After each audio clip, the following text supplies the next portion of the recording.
जहां पर प्रायः, हमेशा नहीं, प्रायः हम ईश्वर को तलाश करने की कोशिश करते हैं, वहां पर वो नहीं होता। जहां पर हमें तलाश करना चाहिए, जहां मिल जाएगा हमारी अंतरात्मा में, वहां हम तलाश नहीं करते।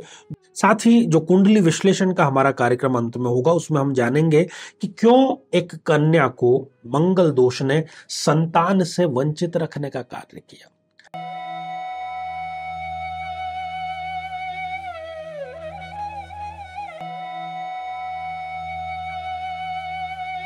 साथियों, मुल्ला नसरुद्दीन अपने गधे पर जब भी चलता था, सीधा नहीं बैठता था, बल्कि उल्टा बैठ करके वो सवारी किया करता था। एक बार ऐसे ही वो अरब के किसी बाजार से निकल रहा था, उसको कुछ खजूर बेचने वाले दिखाई दिए। भूख उसको भी लगी हुई थी, तो उसने सोचा क्यों ना खजूर खा लिए जाए। उसने उतर के खजूर वाले से कुछ खजूर लिए और उन खजूरों को उसने खाना शुरू कर दिया। खजूर वाले ने बोला कि भाई, इसके जो मुद्राएं हैं, पैसे हैं, वो तो मुझे आप दे दीजिए। तो सबसे पहले तो मुल्ला ने अपने पजामे में दोनों जेब टटोली, कुछ भी नहीं उसको मिला। फिर वो अपने जूते खोल करके उसको उलट पुलट करके देखने लगा। इतनी देर में लोग और भी एकत्रित हो गए। फिर जाकर के उसने अपनी जो टोपी पहनी हुई थी उसको उतार करके उसको खंगालने लगा। खजूर बेचने वाले ने कहा कि अपने कुर्ते की जेब में तो देखो, सबसे ज्यादा संभावना तो वहीं पर है। मुल्ला ने अपने कुर्ते की जेब में हाथ डाला और वाकई में वहां से उसको पैसे मिल गए और उसने ले जाकर के दे दिए। बात यहां पर खत्म नहीं हुई। वहां खड़े एक पुरुष ने पूछा कि जब तुम्हें पता था कि तुम्हारे कुर्ते की जेब में पैसे रखे हुए हैं, तो तुम ऐसी जगहों पर क्यों देख रहे थे, क्यों तलाश कर रहे थे जहां पर कि उसके होने की कोई संभावना नहीं है। मुल्ला ने कहा कि यही तो आप सब लोग कर रहे हैं।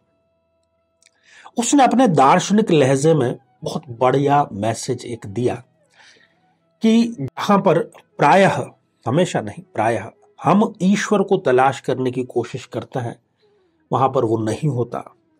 जहां पर हमें तलाश करना चाहिए, जहां मिल जाएगा हमारी अंतरात्मा में, वहां हम तलाश नहीं करते। ज्योतिष में भी हम यही सबसे बड़ी गलती करते हैं। जब भी इंसान को तनाव होता है, तो कहीं ना कहीं इसका समाधान जन्म कुंडली में चंद्रमा की स्थिति में खोजा जा सकता है, परंतु वहां पर नहीं तलाशता व्यक्ति। व्यापार में यदि घाटा है, तो जन्म पत्रिका में बुध की स्थिति देख करके, उसकी दशा अंतरदशा देख करके उसका बहुत आसान सा उपाय किया जा सकता है। नहीं देखते हम। शिक्षा में यदि कोई समस्या आ रही है, तो जन्म पत्रिका में गुरुदेव बृहस्पति की स्थिति देख करके तत्संबंधी उपाय किया जा सकता है। पति पत्नी के, प्रेमी प्रेमिकाओं के संबंध में यदि खराब स्थितियां आ गई है, खटास आ गई है, तो जन्म पत्रिका में कहीं ना कहीं हमें शुक्र को देख करके इलाज कर लेना चाहिए। हम करते हैं? नहीं करते। अननेसेसरी देरी हर एक चीज में हमारे होती है। कहीं ना कहीं शनि बाधित है, हम जन्म पत्रिका में देख करके उसका उपाय कर सकते हैं। तो जहां पर जो उपाय सहजता से उपलब्ध है, किए जा सकते हैं, वो हम नहीं करते, बल्कि जहां पर संभावना बहुत कम होती है, वो उपाय तलाश करना प्रारंभ कर देता है। जीवन में किसी समस्या का सामना कर रहे हैं, जैसे कि शादी में देरी होना, पति पत्नी में मनमुटाव या तलाक तक की नौबत आ जाना, संतान का प्राप्त न हो पाना, नौकरी या धन प्राप्ति में बाधा आना, जीवन के प्रत्येक क्षेत्र में किसी न किसी प्रकार की बाधा आना, तो आज ही अपनी जन्म पत्रिका का संपूर्ण विश्लेषण करवाएं और पाएं समस्या से सदैव के लिए मुक्ति।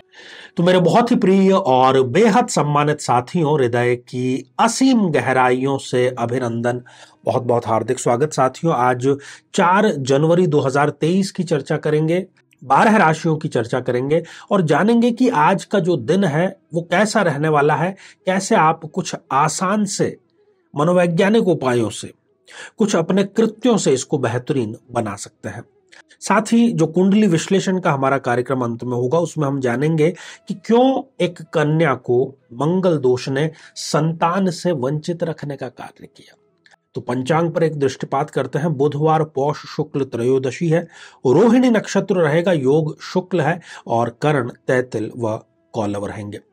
आज राहु काल का समय जान लीजिए, क्योंकि इसमें कोई भी महत्वपूर्ण जरूरी कार्य आपको प्रारंभ नहीं करना चाहिए।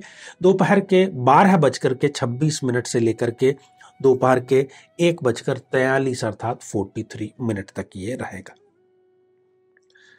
तो साथियों, शुरुआत मेष राशि से करते हैं। मेष राशि की आज जो बालिकाएं हैं उनके स्वास्थ्य को लेकर के उनके माता पिता को चिंता हो सकती है। स्वास्थ्य की थोड़ी सी गंभीरता के साथ में आप जो भी सहूलियत हो, जिस किसी भी पद्धति में आप विश्वास रखते हैं उस पद्धति से इलाज कराएं, क्योंकि नहीं तो ये समस्या आगे ज्यादा गंभीर रूप ले सकती है।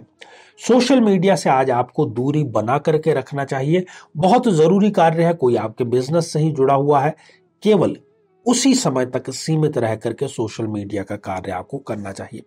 आज आपको अपने जीवन साथी का पूरा सहयोग मिलेगा। जितना आपने सोचा नहीं था उससे भी अधिक सहयोग आपको जीवन साथी का आज मिल जाएगा।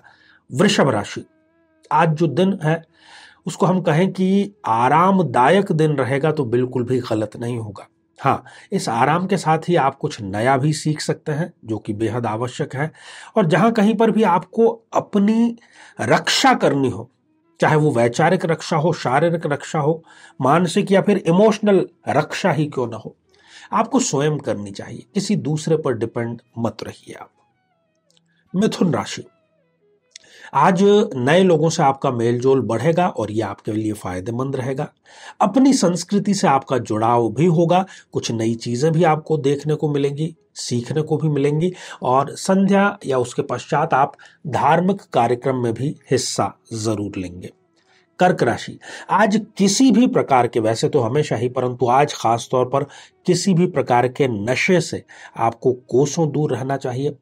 सरकारी यदि कोई कार्य आज आपका होने वाला था तो उसमें किसी प्रकार की बाधा जरूर आ जाएगी। बाकी जैसा आपने जो प्लानिंग किया था आज के दिन को लेकर के, जो सोचा था वैसा नहीं होगा, कुछ उसका उलट जरूर हो जाएगा।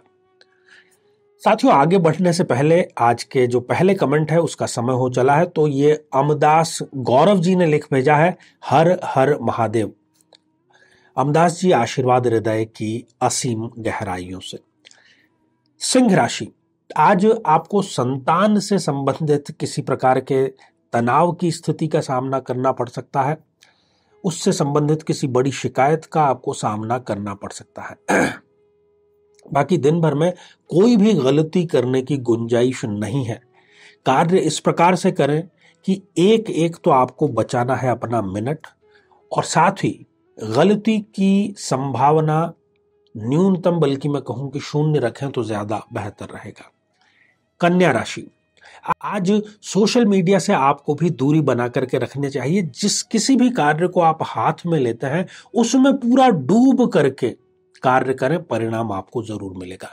किसी भी प्रकार के गुट में शामिल ना हो। यदि आपको मौका मिलता है कि इसका पक्ष लेना है या अमुक का पक्ष लेना है, किसी का पक्ष मत लीजिए, आप एकला चलो की नीति अपनाइए। तुला राशि, देखिए, अधिक की इच्छा ना करें। जो आपको आज मिल जाता है उसी में आप संतुष्ट रहें। आज जो महिलाएं हैं वो अपने पति के कार्यालय में किसी प्रकार का जो कार्य है, सहायता कार्य, वो जरूर करेंगे। आज कोई भी लक्ष्य यदि आप टीम वर्क से करते हैं, लोगों को साथ में लेकर के करते हैं, तो सहज ही उस लक्ष्य की आपको प्राप्ति अवश्य हो जाएगी। वृश्चिक राशि, साथियों, आज कारोबार को लेकर के यात्रा आपकी संपन्न हो सकती है, जो कि 100% सफल रहेगी। विद्यार्थियों के लिए भी खुशखबरी आ सकती है, बेरोजगारों के लिए भी खुशखबरी आ सकती है। दोनों के लिए ही आज यदि कोई परिणाम आने वाला है तो वो परिणाम निश्चित रूप से शुभ समाचार लेकर के आएगा। साथियों, इसी बीच में अगला जो कमेंट है ये शैलवी मुरे जी ने लिख भेजा है, सुपर एक्सीलेंट इंटरप्रिटेशन। शैलवी जी, हम प्रयास यही करते हैं कि जो कुंडली विश्लेषण का कार्यक्रम है उसको पूरा शोध परक बनाया जाए ताकि वो एक्सीलेंट हो सके।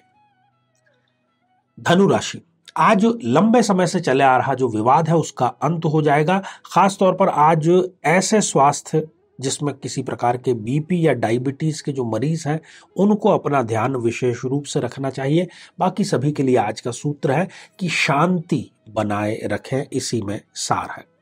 मकर राशि, आज उधार लेने के लिए कोई बहुत प्रिय व्यक्ति आपके पास में आ सकता है, परंतु उसको मना करने में ही आपका फायदा रहेगा।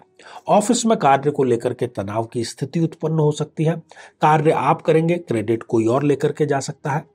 आज आपके सहनशीलता की सीमा की परीक्षा भी ली जा सकती है, पर उसमें आप खरे जरूर उतरिएगा। कुंभ राशि, आज सोशल मीडिया से संबंधित किसी प्रकार के तनाव, किसी कमेंट को लेकर के कोई लड़ाई झगड़े, तनाव की स्थिति उत्पन्न हो सकती है, इसलिए बहुत सोच समझ करके लाइक या कमेंट करें। प्रेमी जोड़ों में आज नजदीकियां बढ़ेंगी और बाकी सभी के यदि कोई पेंडिंग कार्य है तो वो आज संपन्न अवश्य हो जाएंगे। मीन राशि, आज आपके सरकारी कार्य बनेंगे। ऐसे लोगों से दूर रहें जो केवल मीठा और केवल मीठा बोलना पसंद करते हैं। आज यदि कोई पालतू जानवर आपके घर में है तो उसके स्वास्थ्य को लेकर के चिंता भी आपको जरूर बनी रहेगी। साथियों, अगला जो कमेंट है ये लवली पांडे जी ने लिख भेजा है, जय श्री राम। तो लवली जी, जय श्री राम और आशीर्वाद हृदय की असीम गहराइयों से। तो आइए साथियों, अब एक मंगली दोष पर चर्चा करते हैं। सबसे पहले दृष्टिपात हम करते हैं एक धनु लग्न की जन्म पत्रिका पर, क्योंकि यहां पर हम गलत फहमियां दूर करने का प्रयास कर रहे हैं कि हमेशा योग कारक होते हुए भी मंगल परिणाम शुभ ही दे, ये जरूरी नहीं है। यहां पर आप देख रहे हैं कि चतुर्थ भाव में मंगल विराजमान है, साथ में राहु विराजमान है, साथ में सूर्य देव विराजमान है। तो मंगल के चतुर्थ भाव में विराजमान होने से ये हो गई एक मंगली कुंडली, और ये जातिका है तो ये मंगली जातिका की कुंडली है। अब यहां पर शुभ परिणाम देने थे मंगल को योग कारक होने के कारण, और मंगली दोष का निर्माण नहीं करना था, पर इन्होंने भी वही गलती की जो बहुत से लोग करते हैं। बिना कुंडली मिलाए और केवल गुण मिला करके इन्होंने विवाह संपन्न कर लिया। अब योग कारक है मंगल, तो उसको कुछ तो मंगल, कुछ तो शुभ करना ही था, तो उसने चतुर्थ भाव में बैठ करके विवाह ऐसे स्थान पर कराया जहां पर विलासिता के सभी साधन उपलब्ध थे, सभी वाहन था, मकान था, विदेश यात्राएं थी, सब कुछ था। अब यहां पर आप देखिए कि राहु देव यहां पर साथ में अंगारक योग का निर्माण कर रहे हैं, और मंगल इस जन्म पत्रिका में है संतान भाव के स्वामी। 7 वर्ष इनकी विवाह को संपन्न हो चुके हैं, परंतु अभी तक इनके घर में किलकारी नहीं गूंजी है। यहां पर ध्यान देने वाली बात यह है कि मंगल संतान का कारक है, पंचमेश है, वो अस्त भी हो गया और राहु के साथ में युत भी वो हो गया है। इन दोनों ही कारणों से संतान को लेकर के इनको आज तक कोई खुशखबरी नहीं मिली। बची खुची जो गलती थी वो इन्होंने खुद की, कुंडली मिलाए बिना विवाह करने की। रिपोर्ट जो डॉक्टर करते हैं उसमें हर एक चीज इनके नॉर्मल आती है, परंतु संतान नहीं हो रही है। हालांकि इनको उपाय बतला दिया गया है और बहुत शीघ्र इनके घर पर भी किलकारी जरूर गूंजेगी, परंतु मेरी प्रार्थना उन सभी बहनों भाइयों से है जिनके इस प्रकार की कोई स्थिति है, तो विवाह के पूर्व ही उनको लगातार 7 मंगलवार तक मौन रह करके, मान लीजिए आज मंगलवार है, प्रातःकाल आप स्नान आदि से निवृत्त होइए, किसी से कोई बातचीत करने की आवश्यकता नहीं है। निकट के हनुमान मंदिर जाइए, वहां बैठ करके 3 बार हनुमान चालीसा का पाठ कीजिए, प्रार्थना कीजिए महावीर से, और वापस घर लौट आइए। इस घर लौटने तक आपको किसी से बात नहीं करनी है, मौन धारण करना है। यदि इस प्रकार का आप कार्य करते हैं तो निश्चित रूप से आपको मंगल दोष से तो मुक्ति मिलेगी ही, और विवाह के पश्चात संतान में किसी प्रकार की दिक्कत भी नहीं आएगी। कुंडली आप जरूर मिलवा करके विवाह संपन्न करिएगा। तो साथियों, आज के लिए केवल इतना ही, और इसी मंगल कामना के साथ में कि आप सभी स्वस्थ, समृद्ध और शांतिपूर्वक जीवन व्यतीत करें। नमस्कार।